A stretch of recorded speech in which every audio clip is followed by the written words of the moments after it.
There are words spoken over your life that you never even heard, yet they are still working against you, invisible whispers, curses dressed as casual conversations, dark intentions hidden behind friendly smiles. But what if I told you there is something so simple, so powerful, that it can shut those words down instantly? What if the very spot behind your ears holds a secret the kingdom of darkness fears? I once served in darkness. I once knew the rituals, the chants, the strategies, and today that secret is no longer hidden, because you are about to hear what they never wanted you to know. When I was deep inside the occult, we were taught something most believers never understand. Words are not just sounds, they are carriers, they are containers, they are weapons. In dark rituals, we did not waste time shouting random phrases. Every word was intentional, every syllable was aimed. We understood that the human ear is a gate, not just a physical organ, but a spiritual entry point. What enters your ears does not stop at your mind. It travels deeper, it settles in your spirit, and once it settles, it begins to build. You have wondered why certain statements linger in your thoughts for years, why one sentence spoken in anger still echoes inside you, why criticism replays in your mind long after the conversation ended. It is not coincidence. It is spiritual imprinting. The enemy does not need to physically touch you if he can plant something through your hearing. In occult practice, we called it seeding through sound, a curse spoken casually, a joke laced with intention, a declaration of failure released over someone repeatedly until it sticks. And once it sticks, it grows. You may think they were just words, but in the spirit realm, words are assignments. When someone says, "You will never succeed," and you receive it emotionally, that statement begins looking for agreement inside you. If you agree, even silently, it anchors itself. Agreement is activation. This is why the area behind your ears matters more than you realize. Behind your ears runs a major nerve pathway, but spiritually, it represents something deeper. It symbolizes authority over what you allow to enter and remain. In the occult, certain rituals involved marking areas around the head, not because of superstition, but because of understanding. The head governs, the ears receive, and what you receive consistently becomes your internal reality.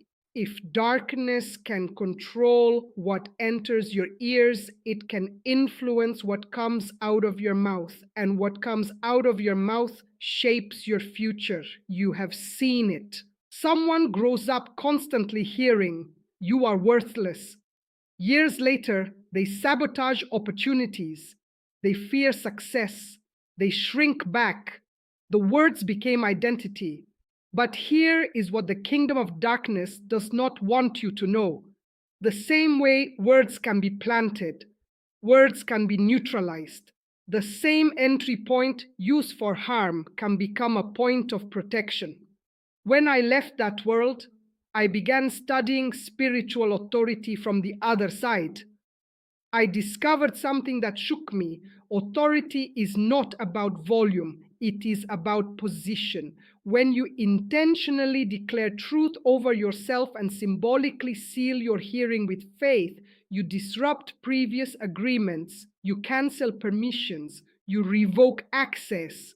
Putting something behind your ears is not superstition, it is not magic, it is not ritualistic religion, it is intentional alignment. It is you saying, "What I hear will no longer control me." When believers anoint themselves or place symbolic oil behind their ears while praying, it is not the oil itself that terrifies darkness, it is the authority behind the action. Oil represents consecration. Consecration means separation. Separation means you are no longer accessible to previous spiritual contracts. You may not remember agreeing to negativity spoken over you, but silence can act as agreement. Today, you break that silence when you pray and declare, "Every evil word spoken over me is null and void," and you intentionally touch the place behind your ears.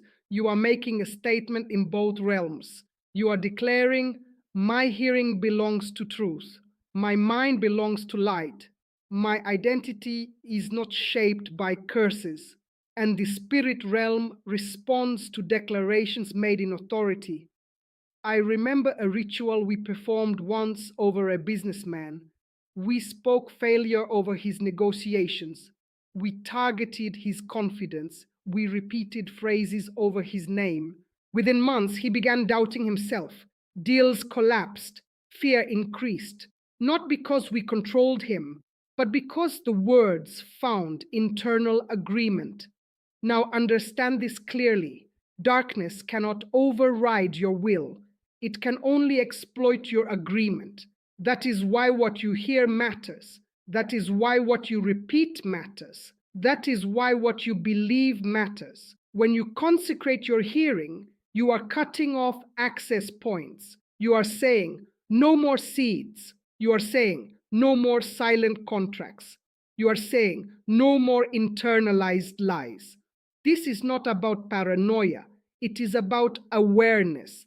You cannot fight what you refuse to recognize. For years, you may have fought anxiety, insecurity, fear, and stagnation without realizing the battle started with words planted through your ears. But today, you are becoming aware, and awareness shifts battles. Behind your ears is not mystical power. Your authority is. The act is a declaration. The declaration is a command. The command disrupts previous influence.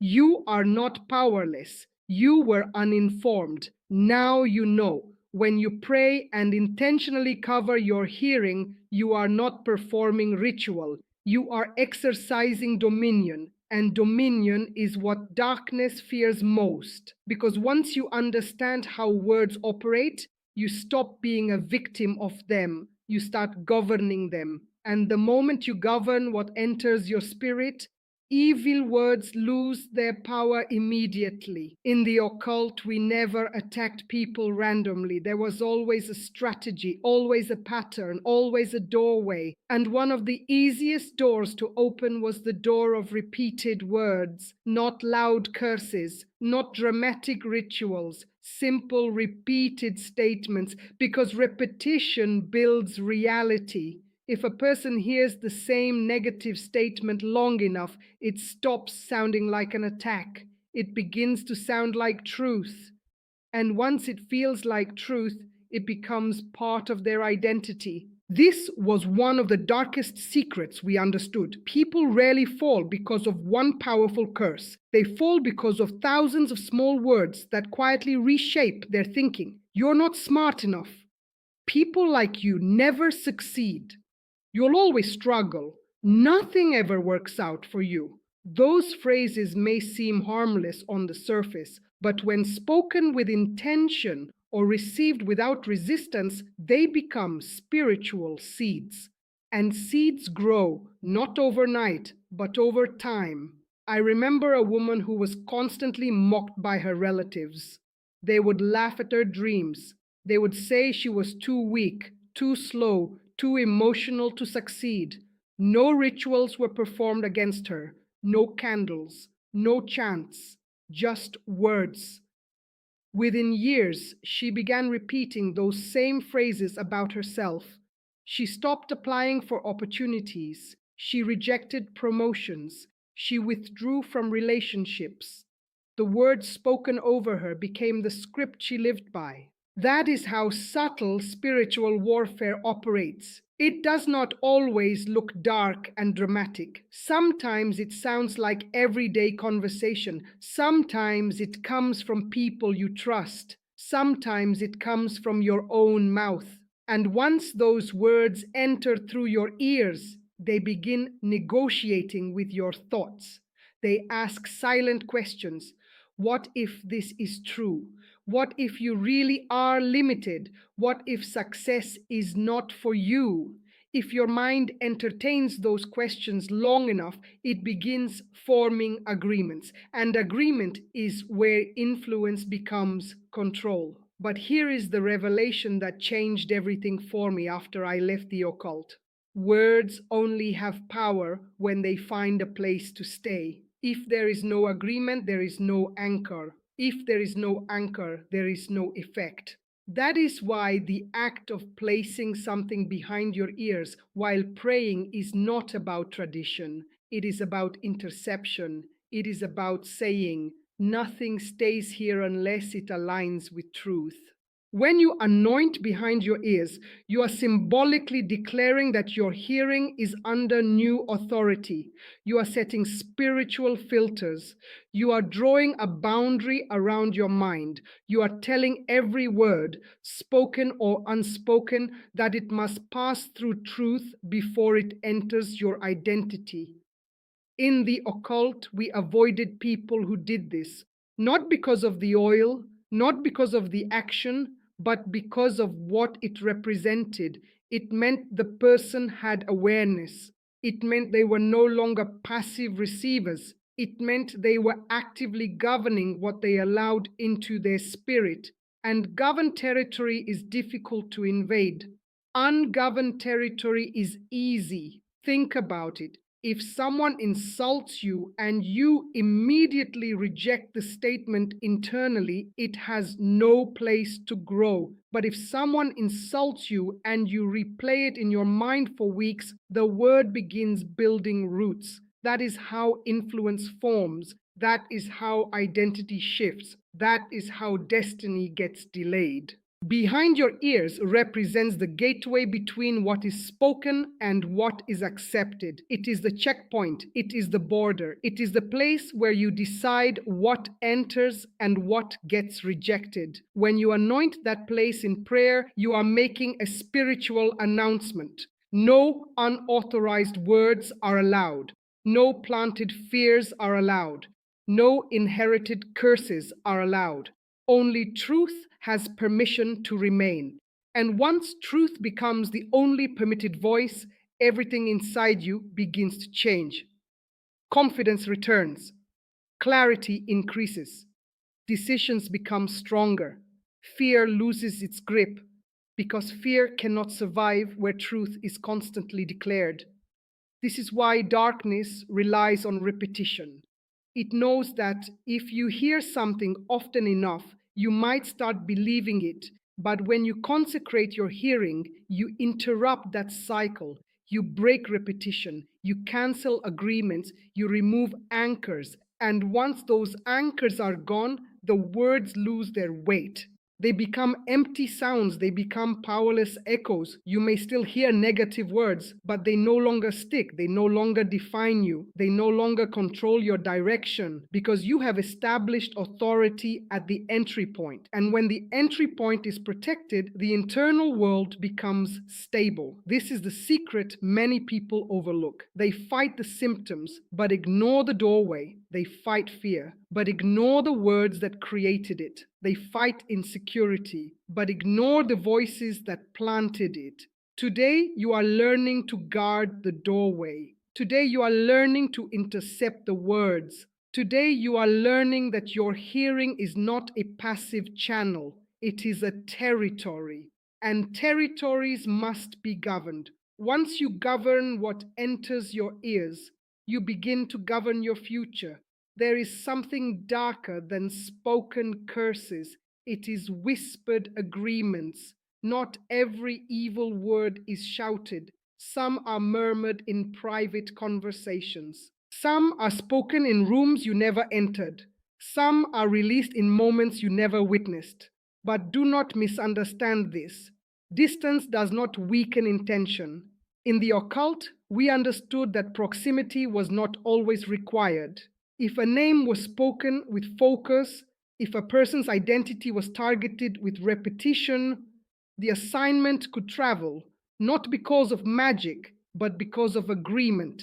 Every spoken word searches for alignment. It looks for familiarity, it looks for a memory, it looks for insecurity. If it finds something similar already inside you, it attaches. That is why unresolved wounds are dangerous. If someone once told you that you are not good enough, and years later another voice repeats the same message, it feels familiar. Familiarity opens doors, and what is familiar often goes unquestioned. This is how whispered words gain strength.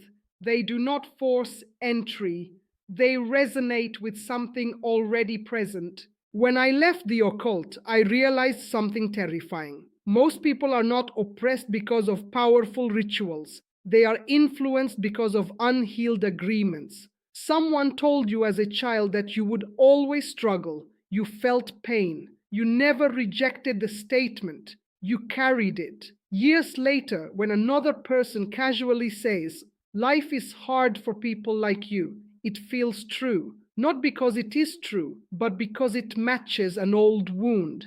That match is what gives words power. Now understand why the area behind your ears is significant in spiritual symbolism. It is where reception meets discernment. It is where sound transitions into belief. When you intentionally anoint or touch that place in prayer, you are not performing a ritual. You are confronting agreements. You are declaring that nothing spoken in secret can override what you declare openly. You are confronting whispers with authority.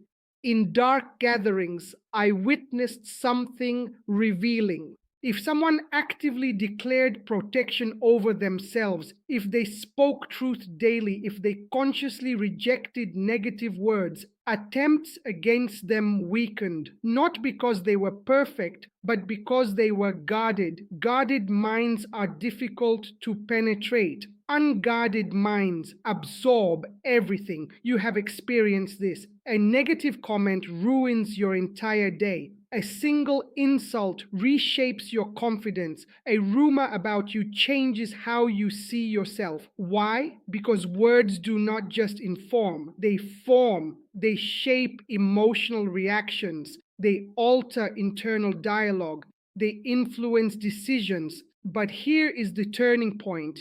When you place something behind your ears while praying and declare authority, you are doing more than canceling current words. You are confronting historical ones. You are addressing childhood statements. You are addressing generational phrases. You are addressing cultural limitations. You are addressing internal scripts you have repeated unknowingly. You are saying, "Every word that shaped me without my consent is revoked." That declaration disrupts old alignments. It weakens familiar lies. It breaks resonance with insecurity. Because once truth is spoken with conviction, it creates a new pattern. And patterns reshape identity. You must understand this deeply. The enemy does not need to control your environment if he can influence your internal voice. If your internal voice repeats defeat, darkness rests. If your internal voice repeats fear, darkness withdraws. Because the assignment is already working. But when you begin declaring truth intentionally, especially at the point of reception, something shifts. Your internal voice changes tone. You begin questioning lies. You begin rejecting familiar negativity. You begin noticing when words try to attach. That awareness alone disrupts influence. There was a man who constantly heard from relatives, "You will end up like your father." His father failed in business. His father struggled financially. His father carried shame. Those words echoed for years, and without realizing it, the man limited his own decisions. He avoided risk. He avoided visibility. He feared repeating history. The spoken phrase became a silent ceiling. But the moment he consciously rejected that agreement, declaring aloud that his identity was not chained to those words. The pattern broke, opportunities appeared, confidence grew, not because circumstances magically changed, but because internal alignment shifted. That is the power of intercepting words at the gate. Behind your ears is symbolic. It represents the checkpoint between sound and belief. When you guard that checkpoint, whispers lose momentum, secret conversations lose influence, hidden statements lose traction, because you are no longer passively receiving.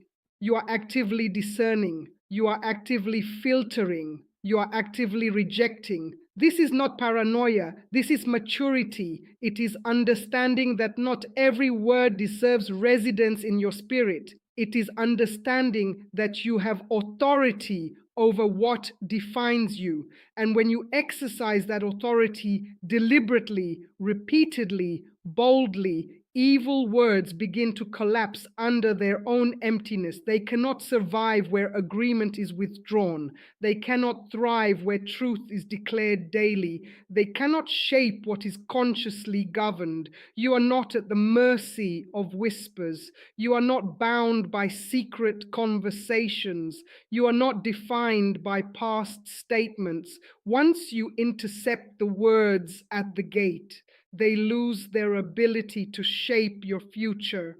There is a moment every person reaches in spiritual warfare, a moment where information becomes decision, a moment where awareness demands action.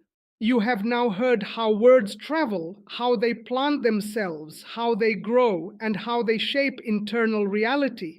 You have seen how repeated statements can become silent agreements, and how silent agreements can become life-shaping forces. But knowledge alone does not break influence. Action does. In the occult, we were never afraid of informed people. We were afraid of activated people. Because information without action changes nothing. But the moment someone begins to act with authority, assignments start to collapse. There was a young man we once targeted with spoken negativity. People around him constantly told him he would fail. They laughed at his dreams. They repeated discouraging phrases about his future. At first, he absorbed it. He became quiet. He became uncertain. But something changed. One day, he began waking up early. He started praying daily. And every morning, he would intentionally touch behind his ears and declare, "No word spoken against me will shape my destiny." At first, nothing seemed different, but consistency builds authority. Within weeks, his posture changed. His voice became stronger. He applied for opportunities he once feared. Doors began opening, not because of luck, but because his internal alignment had shifted. The words around him had not changed, but his agreement with them had.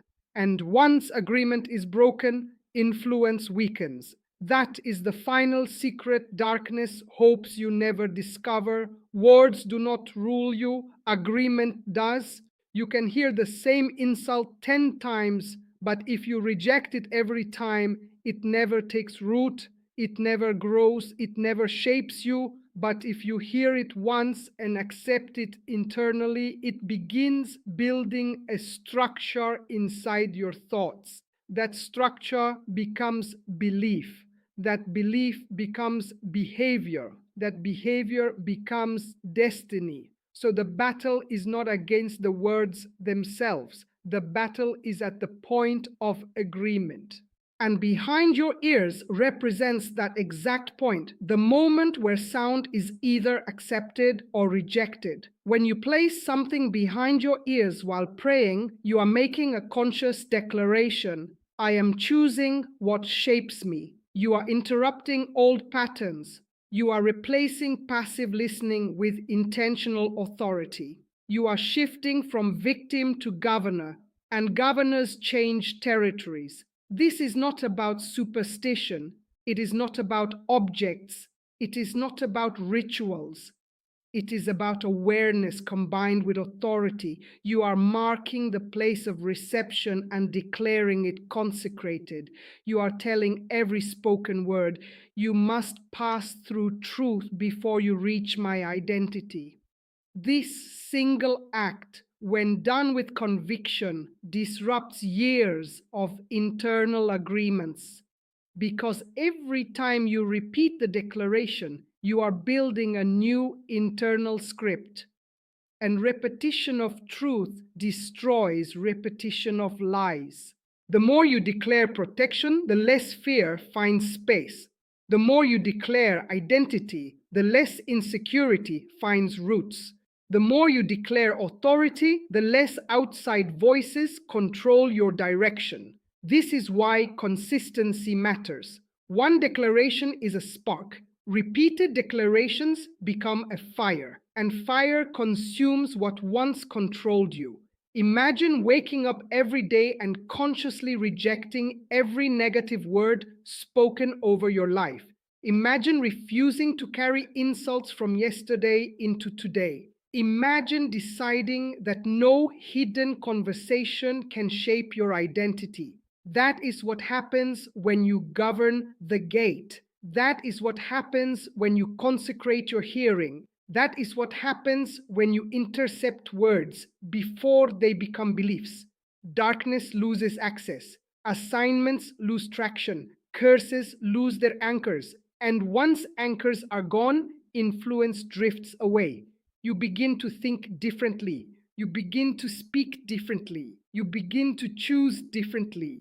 And those choices build a new future, not because of magic, not because of ritual, but because you withdrew agreement from lies and aligned yourself with truth. That is the moment spiritual warfare turns in your favor. That is the moment fear loses authority. That is the moment evil words become empty echoes. And that is the moment your life begins to reflect the authority you carry. Today, you are no longer a passive receiver of words. Today, you have taken authority over what enters your spirit. Every curse spoken in secret, every insult whispered in darkness, every word meant to break you loses its power now. You have guarded the gate. You have broken the agreements. You have reclaimed your hearing. From this moment forward, only truth has permission to shape your identity. Stand firm, speak boldly, govern your spirit with authority, and watch how every evil word collapses the moment it reaches you.